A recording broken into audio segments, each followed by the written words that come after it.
Got it. Welcome to the group, everybody. I have Dr. McNamee from the Tiger Medical Institute in Bellevue, Washington, here with us to talk about the subject of low libido. Is it a canary in the coal mine? Hi, Dr. Matt. How are you today? Doing well. How about you, Steve?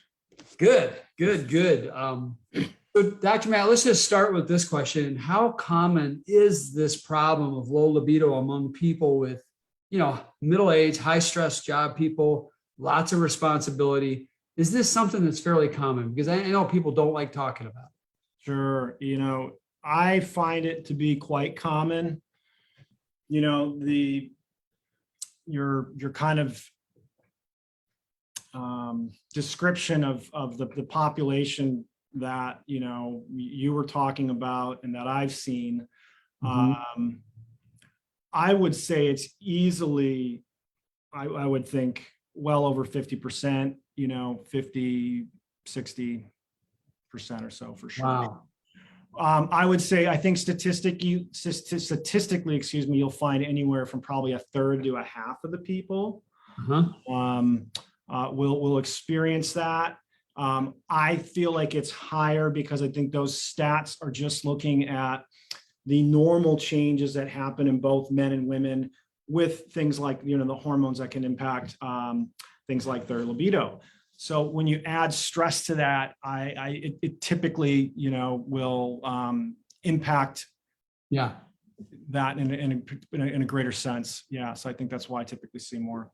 When you talk about, I'm sorry, what did you say? I typically see a lot of stressed people. Yeah. When you talk about low libido, do you bundle in with that sexual dysfunction, meaning things aren't working right, or is that a separate issue, or are they usually linked? Because that's more of a male issue, obviously. But yeah, and some women will when they go through menopausal changes, will experience changes as well. But I would say, when you use like the canary in the coal mine, kind of phrase or statement, it's what I typically see with that would be a combination in men pretty commonly, if they've got low libido and erectile dysfunction. That is where somewhere it's like, okay, is that a sign something bigger is going on in that sense that we got to take a look at? What could that be? Yeah, so for men and women, men, it's typically the symptoms would be the erectile dysfunction. You're trying to figure out, what's going on with the blood flow. Because if you lose blood flow there, that means you could be you're losing blood flow in other places, to your limbs, to your heart, to your brain, etc. And what's causing things like that? You've got things like, different types of cardiovascular disease. Obstructive sleep apnea is actually a pretty common cause for that. Yep. And then you've got, blood sugar problems, things like, insulin resistance and diabetes can affect that as well. So it's kind of like a leading indicator, something you notice externally that you don't notice internally because you don't have the lens. Correct. Yeah. And then sometimes all of that stuff is none of that stuff is actually involved. I mean, it's not that common. Typically it may be a portion of that. It could be coupled with some hormonal changes as well that we look at. There's a lot of different hormones that can impact low libido. But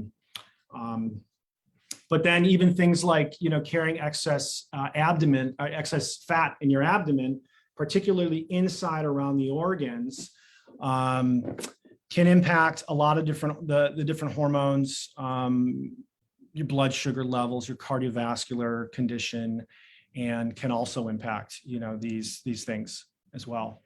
Right. Okay. So when you get someone like this, Dr. McNamee, what is your approach to resolving it? Like, how can it be? How can you resolve something like this without resorting long-term to medication use? The quote pill or something, some version of that. Because it must be. I'm saying this because I want to tee you up well here. It can't be typically very like one thing. You must have to look at multiple systems, right? Or what's involved. Yeah, absolutely. So it can be quite a bit of different things, you know, just coming from a lifestyle angle to start. Your diet can impact all of the things that we spoke about. Having a sedentary lifestyle can impact those things as well. Stress and sleep play a role. You can probably notice it's, you know, these basics have a common kind of theme. in all of the things that we speak about, you know, so they're pretty foundational.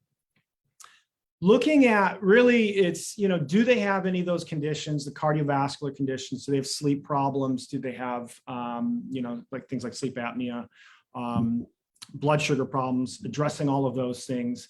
Do they have problems with their gastrointestinal tract? That can cause an imbalance and inflammation in the body and can exacerbate a lot of these symptoms.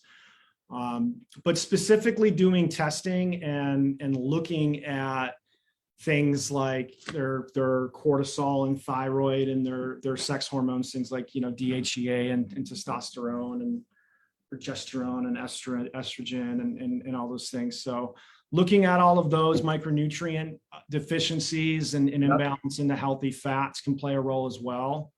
So really looking at all those things and, you know, addressing which areas need to be really balanced or optimized for each individual.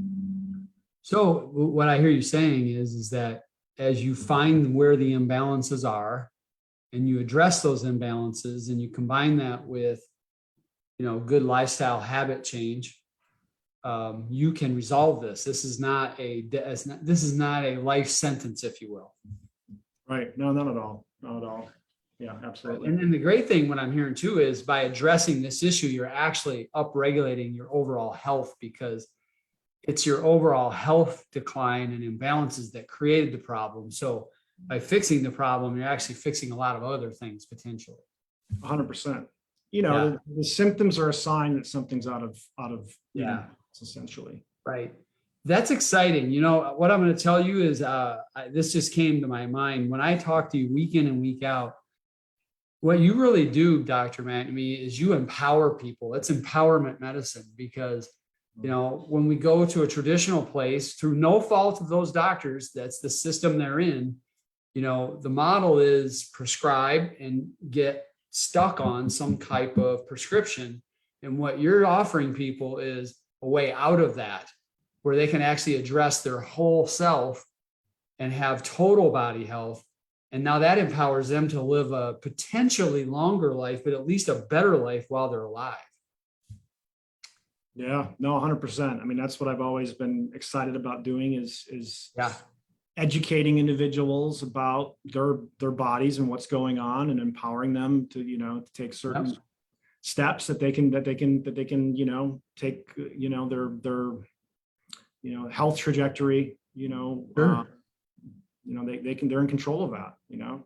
Well, you know, in a little bit of transparency here with everybody who's watching or will watch, we're on here week in and week out talking about these things. And basically, you'll nod your head, you'll smile. I had all of this stuff wrong with me, all of it. Like I'm not saying I had every one of these diseases, but what I didn't manage stress well. I didn't sleep. I had a form of sleep apnea. I wasn't moving. I was eating terribly. I wasn't hydrating. I wasn't supplementing. I was eating late at night and snacking and doing everything wrong.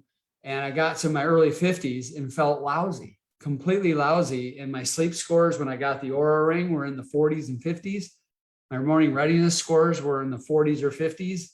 And yet I would never dial it back. I would just keep going. And, you know, this problem creeped into my life as well. Yeah. And now it's 4 years later, and I've worked with you for 3. It's all flipped. Everything in my body works now. I've had 5 days in a row, 90 plus readiness score in the morning. Awesome. 5 days in a row, 80s plus in my sleep. And I've got boundless energy. And so I just say it all the time. I'm a walking embodiment of your approach to medicine. Well, you know, what you basically kind of laid out was a kind of a classical burnout scenario. Yeah. I didn't mention it before, but that's probably one of the most common things I see with burnout, is some of the stuff we talked about earlier today, coupled with fatigue and insomnia and stress and weight gain and That all. problems and all the other poor lifestyle stuff that goes with it, Right. Yeah. And then also mental health stuff gets in there. You start having mood swings and anxiety. and irritability and depression. Yeah, that was all there for me too. And that's all gone. And Yeah. so, well, hey, kudos to you, Dr. McNamee. Your life's work is impressive. And I'm just so glad that you're part of our team. And if anybody is listening, I hope that you will raise your hand and say you want to learn more, and just say that, and we will connect with you through the direct message and have a conversation. So thank you, Dr. McNamee. Thanks for having me, Steve.